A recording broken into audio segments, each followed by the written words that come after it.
हरे कृष्णा। आप सबको माधव तिथि एकादशी की मंगलमय शुभकामनाएं। माधव तिथि भगति जननी यतन पालन कारी। तो माधव तिथि एकादशी जो है भक्ति की माँ है। जो कोई भी इसका यथासंभव पालन करता है उसके हृदय में भक्ति विराजने लगती है। भक्ति का जन्म जो है उसके अंतर मन में हो जाता है। तो यथामति यथाशक्ति हमें जो है इस व्रत का, इस महाव्रत का पालन करना चाहिए। और शास्त्रों में ऐसा मत है कि इस दिन अगर हम भक्तों की कथा सुनते हैं तो हमारे अंदर भगवान का प्रेम जो है प्रकट होता है, भक्तों का गुण जो है प्रकट होता है। तो आज एक महान भक्ता जिसका पूरा चरित्र गुरु निष्ठा भक्ति पे समर्पित है, उसकी कथा सुनेंगे। तो आज हम सबरी की कथा सुनेंगे। भक्ति में 3 चीज़ों का बड़ा महत्व है: प्रतीक्षा, गुरु निष्ठा और समर्पण। और ये तीनों चीज़ें जो है सबरी के जीवन में कूट-कूट के भरी हुई है। पूरा जीवन जो है इन 3 वस्तुओं पे लबालब है। सबरी जाति से बहुत ही नीची है। सबरी का जन्म जो है सबर जाति में हुआ था। सबर जाति उस जाति को कहते हैं जिस जाति में सूअर का मांस खाया जाता था। लेकिन सबरी का हृदय बड़ा कोमल है। भले ही उसका जन्म जो है एक बहुत ही निम्न कुल में हुआ है, निम्न परिवार में हुआ है, लेकिन उसका हृदय बहुत ही कोमल है। अपने पिता और अपने परिवार के लिए वो 14-15 साल की बालिका लकड़ी लाने जाती है जंगल में। एक दिन जब लकड़ी लेके वो घर वापस आती है तो अपने घर में बहुत सारे जानवरों को बंधे देखती है। सबरी का हृदय जो कोमल है अपनी माँ से पूछती है, माँ माँ, आज हमारे घर में इतने ज़्यादा जानवर क्यों बांधे गए हैं? माँ ने कहा, अरे पगली, तुझे पता नहीं है, अगले सप्ताह तेरा शादी होने वाला है, तेरा विवाह होने वाला है और हम सबर जाति के लोग हैं। तो हमारे यहाँ बारातों का स्वागत जो है पान पराग से नहीं किया जाता। हमारे यहाँ बारातों का स्वागत जो है सूअर का मांस खिला के किया जाता है, जानवरों का मांस खिला के किया जाता है। सबरी ये सोची सुनी तो मायूस हो गई। बोली, माँ, ये सारे जानवर केवल मेरे विवाह के लिए मारे जाएंगे? माँ ने बोला कि हाँ बेटिया, हमारे यहाँ ये परंपरा है। हमारे यहाँ मेहमानों का स्वागत मांस परोस के किया जाता है। सबरी जिसका हृदय जो है बहुत कोमल है, वैष्णव जन तो तेनी कहिए जो पीर पराई जाने रे। तो उसको मन में एक पीड़ा आ गई, एक दुख आ गया कि मेरे कारण अगर ये जानवर मरते हैं तो मैं विवाह नहीं करूंगी। उसने निश्चय कर लिया और अर्धरात्रि में सबरी चुपके से उठती है और जिस बेरे में जानवर बंद थे उस बेरे को सबरी खोल देती है।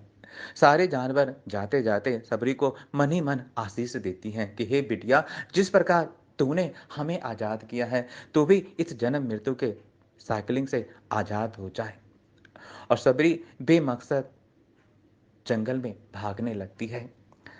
जंगल में जाते जाते जाते जाते एक जगह एक कुटिया में उसे रोशनी दिखाई देती है। ये कुटिया महान ऋषि मतंग ऋषि का है। पर उसको अपनी औकात पता है, अपनी असलियत पता है। उसे पता है कि बहुत ही नीची जाति, सूअर खाने वाली जाति से आती है। तो किसी ऋषि मुनि का स्पर्श भी वो कर लेगी तो वो अपवित्र हो जाएंगे। लेकिन बहुत ही कोमल हृदय है। कहीं न कहीं सुना है कि संतों की सेवा करनी चाहिए, भक्तों की सेवा करनी चाहिए। भक्तों की सेवा करने मात्र से जीवन की सारी सिद्धि मिल जाती है। तो सबरी चुपके से वहाँ प्रति रात्रि जो है सेवा करती है और ऐसे करते करते कई दिन बीत गए। आते जाते मतंग ऋषि जो गुरु हैं उन्होंने नोटिस किया कि आजकल मार्ग जो है साफ सुथरे मिलते हैं, आश्रम में साफ सफाई रहने लगी है। मतंग ऋषि ने शिष्यों से पूछा, ये साफ सफाई, ये रास्ते को कौन साफ कर रहा है? शिष्यों ने कहा, गुरुदेव, हम तो ऐसा कार्य नहीं कर रहे हैं। तो पतंग ऋषि ने कहा, आज रात्रि में पहरा देके ये पता लगाओ कि कौन जो है हमारे आश्रम की साफ सफाई कर रहा है, रास्तों की सफाई कर रहा है। 2 शिष्य रात्रि में पहरा देने लगे।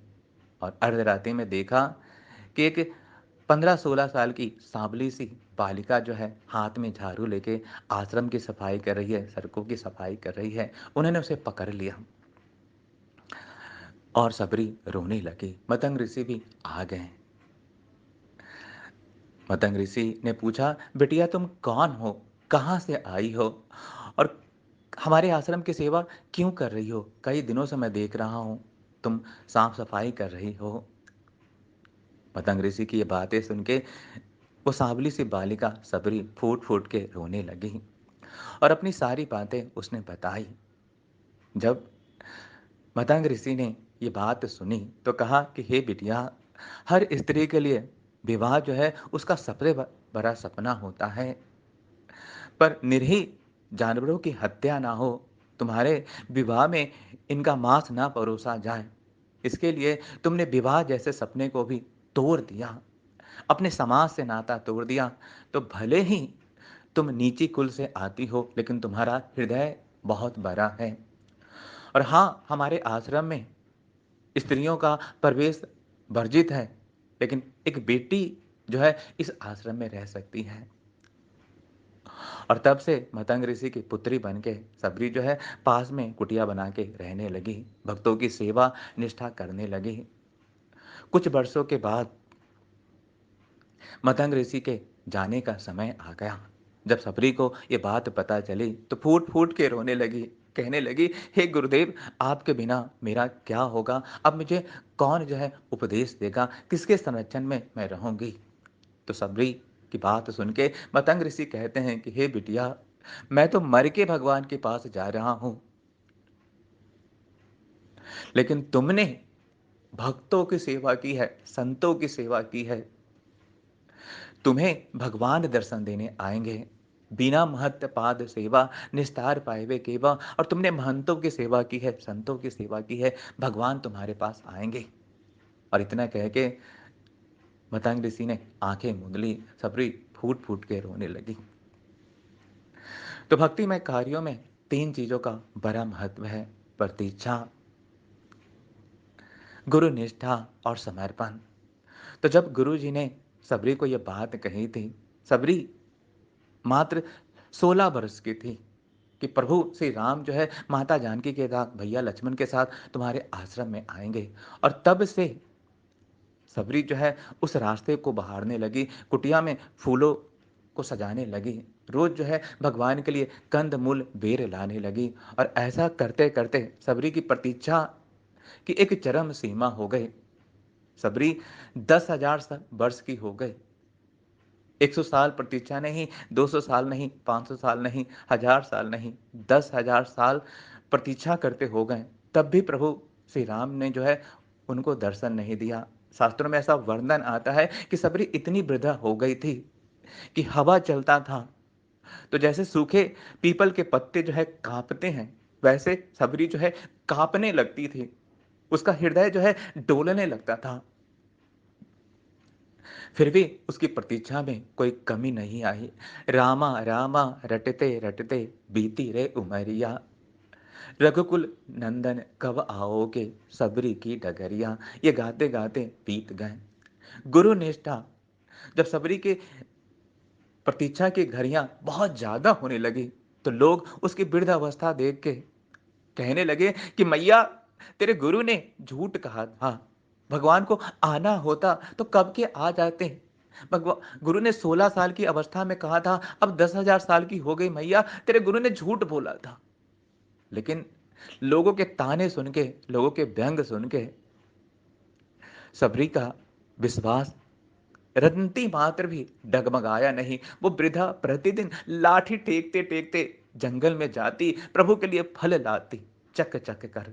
और समर्पण, तीसरी जो वस्तु है, जब भगवान आए तो वो पूर्ण रूप से समर्पित हो गई। उस बुढ़िया के घर में, उस सबरी के घर में इतनी गरीबी है कि एक पात्र भी नहीं है जिससे प्रभु के चरणों को धोया जा सके। तो प्रभु ने जब आए तो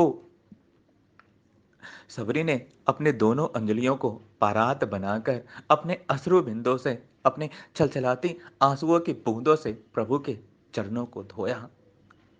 पानी पारात छुओ नहीं, नैनन के जल से पग धोए। तो अपने नैनों के जल से धोया और फिर प्रभु को वो कंदमूल, वो बेर जो है वो अर्पित किया।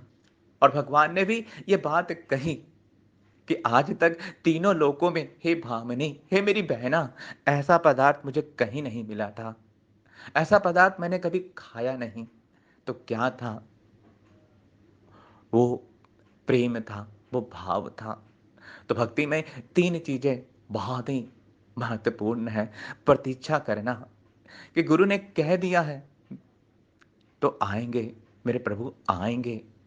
मंत्र निष्ठा, गुरु निष्ठा कि गुरु ने परंपरा में जब हमें दीक्षा दे दी है, हमारे गले में कंठी माल दिया है, कह दिया है कि भगवान तुम्हें मिलेंगे तो अवश्य मिलेंगे। दुनिया चाहे कितने भी व्यंग करे, निंदा करे, अपनी गुरु निष्ठा को नहीं खोना है। और समर्पण, पूर्ण रूपेण समर्पण, क्योंकि प्रेम गली अति साकरी, इसमें दो न समाये। तो हम देखते हैं कि सबरी के जीवन में ये दोनों चीजें हैं।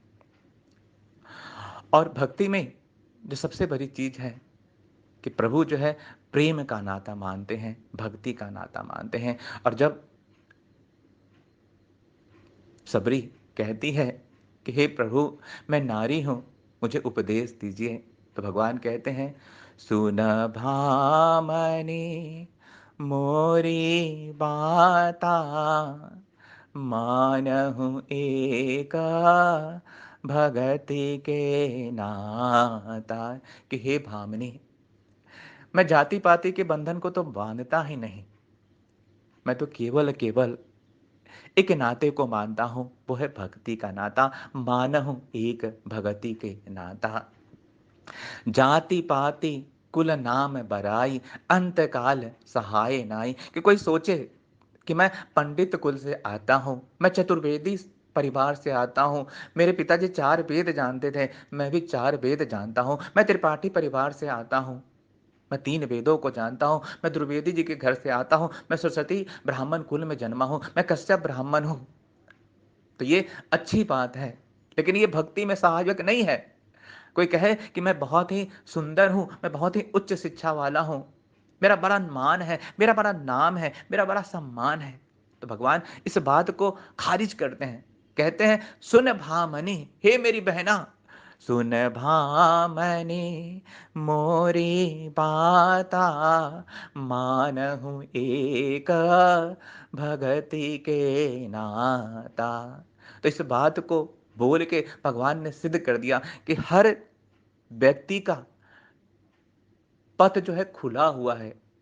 हर व्यक्ति जो है भक्ति पथ पे आ सकता है, मुझे पा सकता है। भले ही वो चंडाल परिवार से जन्मा हो, भले ही वो सुअर खाने वाले परिवार से आया हो, लेकिन अगर उसके हृदय में प्रेम है, वो दिल जो है मेरे लिए धड़कता है, मेरे लिए उसके प्रति भाव है, तो वो मुझे पा सकता है। मानहु एक भगति के नाता। तो आज माधव तिथि है, भगवान के लिए जो भी कार्य कीजिए वो भक्ति से कीजिए, भाव से कीजिए, प्रेम से कीजिए। जाति पाति कुल नाम बराई, अंत सहाय नाही। कि जाति पाति में भले ही आपने जन्म लिया हो, लेकिन अगर आपके हृदय में भक्ति नहीं है तो आप भगवान को नहीं पा सकते हो। जब भगवान सबरी से मिलने ही आते हैं तो रास्ते में बहुत सारे, त्रिपाठी जी का आश्रम था, चतुर्वेदी जी का आश्रम था, द्विवेदी जी का आश्रम था, भगवान ने सबको ठेंगा दिखाया और इस बात को सिद्ध किया कि सबसे ऊंचे प्रेम सगाई, सबसे ऊंचे प्रेम सगाई, दुर्योधन को मेवा त्यागो, साग बिदुर घर खाए। हरे कृष्णा साग बिदुर घर खाए, जूठे फल सबरी के खाए, बहुविधि प्रेम बधाई। हरे रामा बहुविधि प्रेम बढ़ाई। तो सबसे बड़ा जो नाता है वो भक्ति का नाता है, प्रेम का नाता है। इसी के मोल पे भगवान बिक जाते हैं। शेष महेश दिनेश गणेश निरंतर ध्यावे, पर पुनि पार न पावे, ताहि अहीर की छो हरिया, छछिहावर छाछ पे नाच नचावे। कि शेष महेश दिनेश गणेश जिनका निरंतर ध्याते रहते हैं, उनका पार नहीं पाते। वेद जिनको ना अंते ना अंते कहते हैं, वृंदावन की ग्वाल वालों की छोरियां उनको जो है नचा देती हैं। तो ये सामर्थ्य केवल केवल प्रेम में है।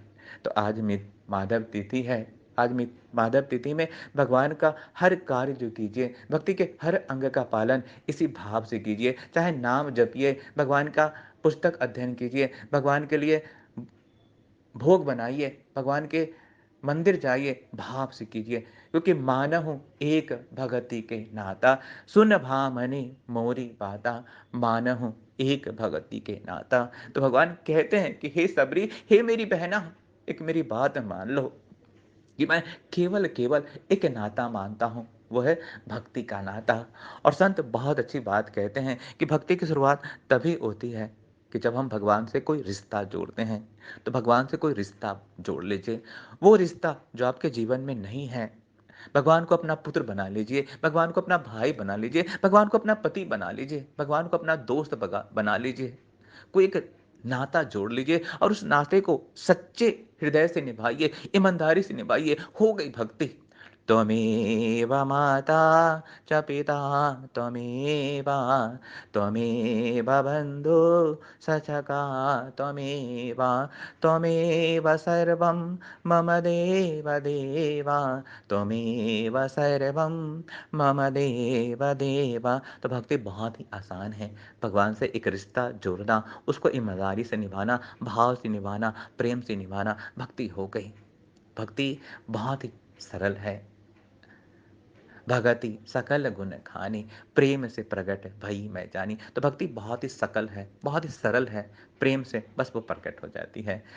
तो माधव तिथि की बहुत बहुत मंगलमय शुभकामनाएं। बहुत ही यतन से पालन कीजिए। माधव तिथि भगति जननी, यतन पालन कारी, कृष्ण बस्ती बस्ती भोली, परम आदर भोली। तो माधव तिथि जो है भक्ति की जननी है, भक्ति प्रदान करने वाली है। तो यथा संभव जो है इसका पालन कीजिए, कृष्ण नाम को जपिए और कृष्ण को दूसरे को सुमिरन कीजिए, मानव जीवन सफल कीजिए और दूसरों को भी सफल कराइए। यही जो है सबसे बड़ी सिद्धि है, यही मानव जीवन का परम लाभ है। हरे कृष्णा कृष्णा कृष्णा हरे हरे, हरे राम राम राम हरे हरे। हरे कृष्णा आप सबको।